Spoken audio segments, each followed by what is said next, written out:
Sylvie, une Miss à la réussite incroyable. Vous lancez donc, on vient de nous dire, votre marque, mais votre vie est également consacrée aux autres, notamment à travers l'association Les Bonnes Fées. Alors racontez-nous un petit peu les causes défendues par ces Bonnes Fées. C'est une magnifique association que je gère avec une vingtaine de Miss France. En fait, elle fêtera ses 10 ans cette année. L'association, pour la résumer, nous offrons tous les soins de thérapie complémentaires aux femmes qui sont atteintes du cancer, et on accueille les hommes également dans nos maisons. Aujourd'hui, nous avons une maison à Montpellier, une maison à Lille qui est spécialisée dans le tatouage de l'aréole mammaire. Nous avons une maison à Lyon et nous ouvrons une maison à Paris en septembre. Le but, c'est de faire en sorte d'améliorer, on va dire, les conditions pendant la maladie, parce qu'il y a toute la partie évidemment médicale qui est essentielle dans la lutte contre le cancer, mais on est là aussi pour offrir tout ce qui permet aux femmes de garder en fait un peu de sourire, un peu de joie de vivre, un peu d'optimisme. Voilà, exactement.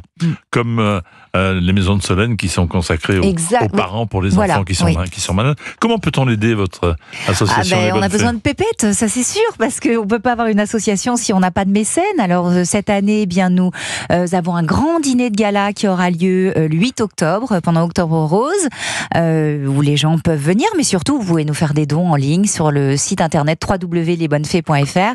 Et puis je pense que avant tout, pour aider les bonnes fées, il faut aussi prendre soin de son entourage. Aujourd'hui, il n'y a pas plus important qu'un aidant dans le cadre du cancer.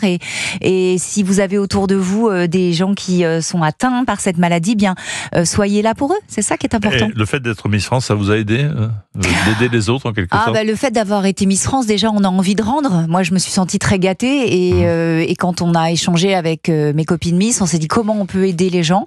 Et quoi de plus naturel pour des Miss France que d'offrir tous ces soins de beauté, puisque ça peut passer par des perruques, par des soins du visage, par du massage. On sait que la peau est extrêmement sensibilisée pendant le cancer, donc on offre tous les produits aux femmes. Alors, on leur offre un moment de détente. Comment réagissent-elles justement lorsque vous vous occupez d'elles avec les bonnes fées, ces femmes en question? Elles sont, je pense, touchées. On a beaucoup de témoignages de femmes qui sont... vous savez, aujourd'hui, c'est pas super, mais quand vous avez le cancer, vous arrivez à l'hôpital de jour, vous venez faire votre chimio, vous voyez votre oncologue. Pendant cette journée qui est très lourde, si vous pouvez comme ça pendant 1 heure vous faire chouchouter dans une de nos maisons des bonnes fées, nous on a l'impression que on a aidé un petit peu ces femmes.